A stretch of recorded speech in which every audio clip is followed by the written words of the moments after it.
Ce film fait partie d'une campagne mondiale de sensibilisation pour la lutte contre le cancer du sein et inclut une appli mobile pour les femmes illettrées. www.dirmama.org. Le cancer se fiche de savoir si vous êtes noire ou blanche. Le cancer se fiche de savoir si vous êtes chrétienne, juive ou musulmane. C'est une maladie, ça peut arriver à tout le monde.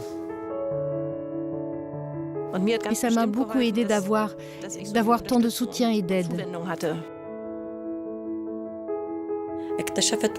J'ai appris que j'avais le cancer du sein alors que j'étais enceinte de 4 mois de ma plus jeune fille. Ça a été un choc, je n'étais pas préparée. Je croyais que j'allais mourir. Je ne pensais pas que j'allais encore vivre.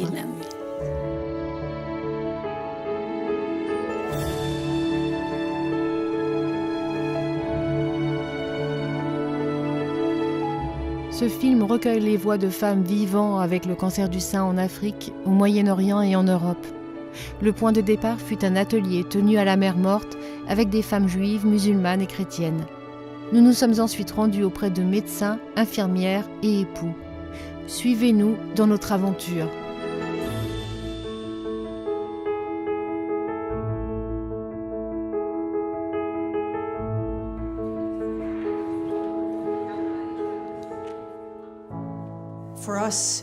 Pour nous, vous êtes des héroïnes. Nous ne sommes que des assistants.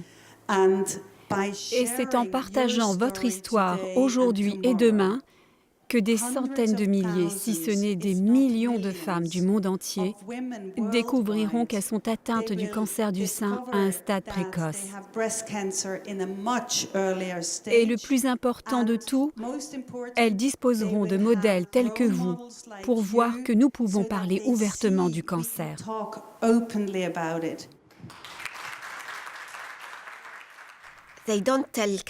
Ils ne prononcent pas le mot cancer. Ils ne disent pas saratane. Ils disent cette maladie ou un autre terme éloigné comme si le cancer pouvait de cette manière nous éviter. C'est tabou d'en parler. Ils ne peuvent pas prononcer le mot cancer. C'était tellement... Et lorsque je me suis rendue en oncologie et que j'ai vu tant de personnes, je me suis dit, où se sont-ils tous cachés?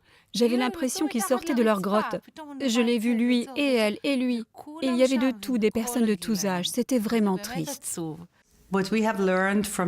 Nous avons appris des femmes atteintes du cancer du sein qu'à partir du moment où elles partagent leur expérience, le fait qu'elles sont malades, qu'elles ont des peurs et des craintes telles que qu'adviendra-t-il de mes enfants après ma mort, elles se sentent beaucoup mieux. Je n'ai pas l'impression de pouvoir dire non en parlant, mais ça me donne une grande liberté et ça me fait du bien de pouvoir en parler et de sauver peut-être des vies en partageant mon expérience.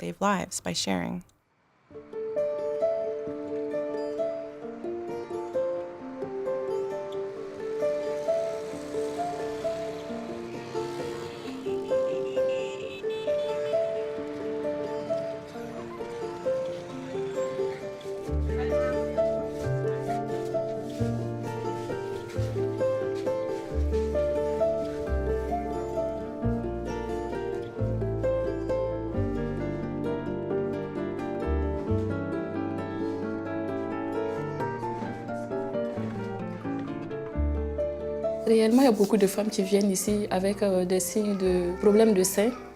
Chaque semaine, on peut avoir 2 cas. Voilà. Réellement, les femmes souvent viennent en consultation et ne savent pas qu'elles ont un mal.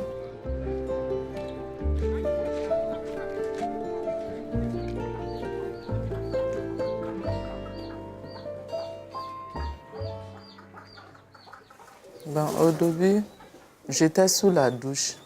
Mais en me frottant, j'ai senti une boule au niveau de mon sein. Quand la maladie a commencé, elle est venue me dire que voilà, paraît qu'elle a un cancer de sein.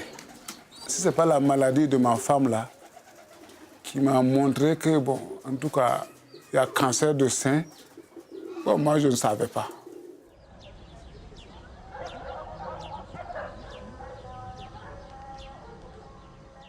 Le diagnostic de la maladie est une protection permettant d'avoir accès au traitement et non pas une honte.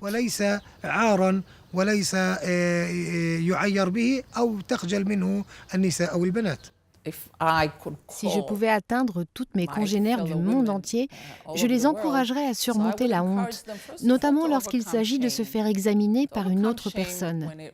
Je les encouragerais à surmonter la honte de partager leur situation avec le personnel soignant ou les personnes qui leur sont proches, parce que la chance d'une guérison dépend avant tout du dépistage précoce. Le dépistage précoce est le secret de la guérison. Si le dépistage est tardif, les probabilités d'une maladie avancée et de mourir augmentent considérablement. Nous, les Juifs, croyons que tout être humain a été créé à l'image de Dieu et a reçu un corps et une âme de valeur inestimable. La Torah, sacrée à nos yeux, notre Bible, nous apprend qu'il nous faut prendre soin de notre propre corps. Enishmartem meod, lenafshoterem. Prends grand soin de préserver ta vie.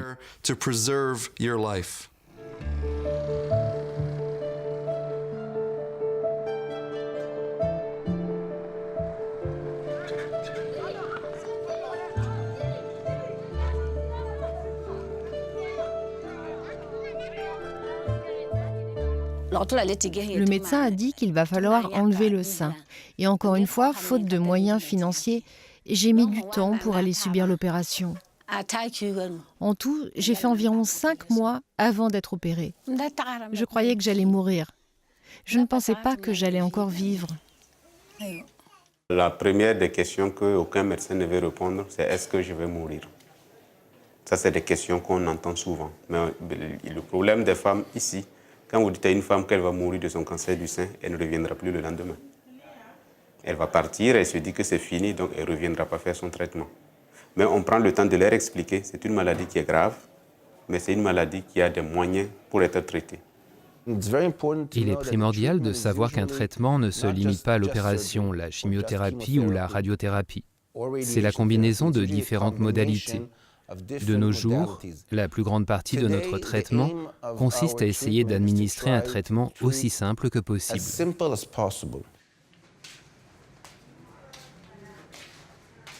J'encourage les patients à poser des questions précises pour comprendre leur maladie. Parce que si eux-mêmes ils comprennent la maladie, ils peuvent être source d'informations à leur entourage. Et les voisins, et les connaissances, tout ça, viennent supporter. Même si ce n'est pas un soutien financier, le soutien moral, les encouragements, les conseils, tout ça, ça aide beaucoup à vivre avec la maladie. Depuis que j'ai fait l'opération, j'ai eu pas mal de personnes qui viennent me visiter, prendre leur temps à venir causer avec moi. En tout cas, dans mon entourage, mes parents, mes frères et sœurs, aucun ne m'a rejeté. Avec le soutien des gens, nous, on a trouvé ça que c'est quelque chose qui va passer.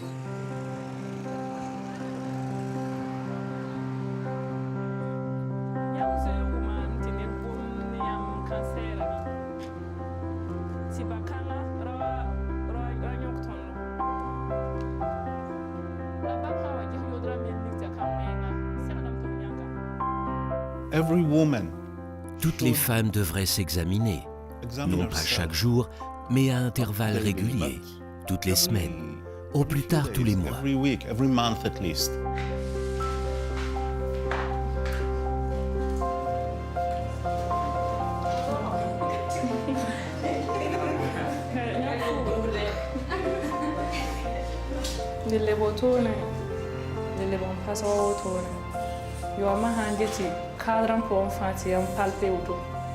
Je sensibilise les femmes qu'on reçoit ici, du cancer du sein, comment il faut prévenir ça. À la maison, même ailleurs, mes copines, tout, je les dis, en tout cas, il faut prendre le cas à la sérieux parce que c'est un mal qu'on ne peut pas soigner facilement. Tout ce que je peux faire, c'est dire à mes amis et à leurs proches de contrôler régulièrement leur poitrine et de se rendre à l'hôpital si elles sentent un nœud.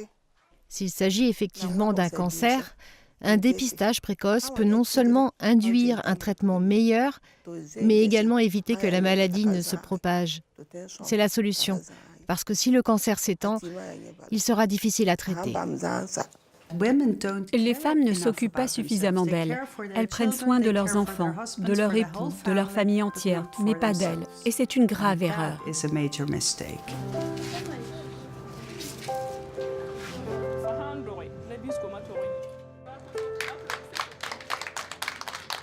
Pour un mari, en tout cas, qui comprend que le mal de sa femme est son mal, normalement, il doit la soutenir dans sa maladie.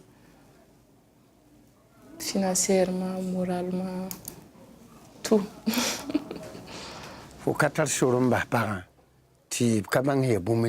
Tu n'as pas le droit d'abandonner la femme sans motif valable. Et la maladie n'en est pas un. C'est parce que c'est la femme qui est malade. Et si c'est l'homme qui est malade, est-ce que la femme l'abandonnerait? Nous avons eu 5 enfants ensemble. Un est décédé, j'ai 3 petits-enfants. Alors si j'abandonnais ma femme, je m'aurais abandonné moi-même. Oui, je m'aurais abandonné moi-même.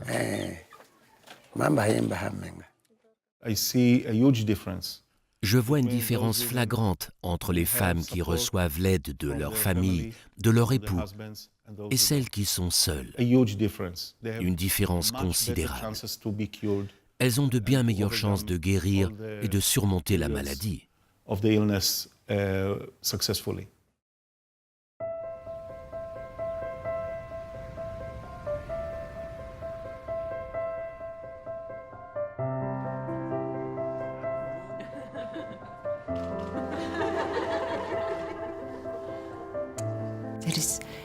Il existe un langage international entre les femmes qui luttent contre le cancer. Elles ont un langage corporel, chacune d'entre elles, et elles savent ce que les autres ressentent. Le cancer du sein n'est pas seulement discriminatoire. Il met tout le monde sur un pied d'égalité et je constate ce phénomène dans la salle d'attente de mon service. On y croise des femmes de renom, des femmes pauvres, des femmes d'origine arabe, des femmes juives. On y parle de nombreuses langues, mais le langage de tout le monde perçoit, c'est le langage de la peur. Personne ne veut être là, mais elles sont là, tout de même.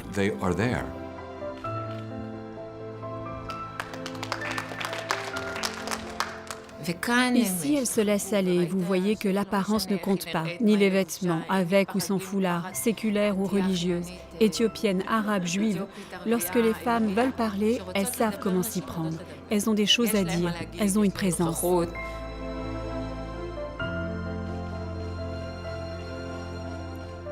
Le cancer n'est donc peut-être pas une malédiction. Peut-être que le cancer n'est pas si diabolique. Peut-être même qu'il existe une véritable bénédiction dans cette terrible maladie capable de tuer. Elle peut nous rapprocher.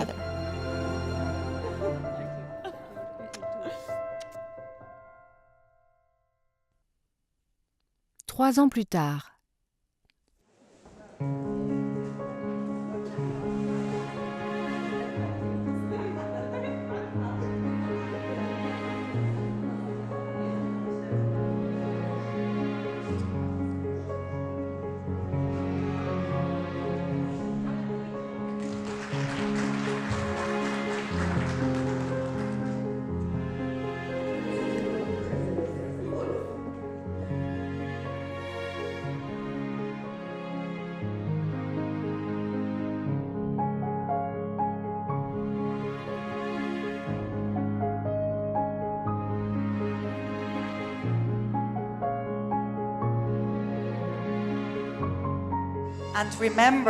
Et souvenez-vous qu'il y a un message très important à retenir. Si le cancer du sein est guérissable, la honte peut tuer. En mémoire de nos amis qui ont succombé au cancer pendant le tournage de ce film. C'est en votre honneur, pour vos familles et pour les millions de femmes que vous pouvez avoir sauvées. Nous sommes profondément reconnaissantes aux femmes courageuses qui ont partagé leurs histoires, leurs batailles et leurs espoirs.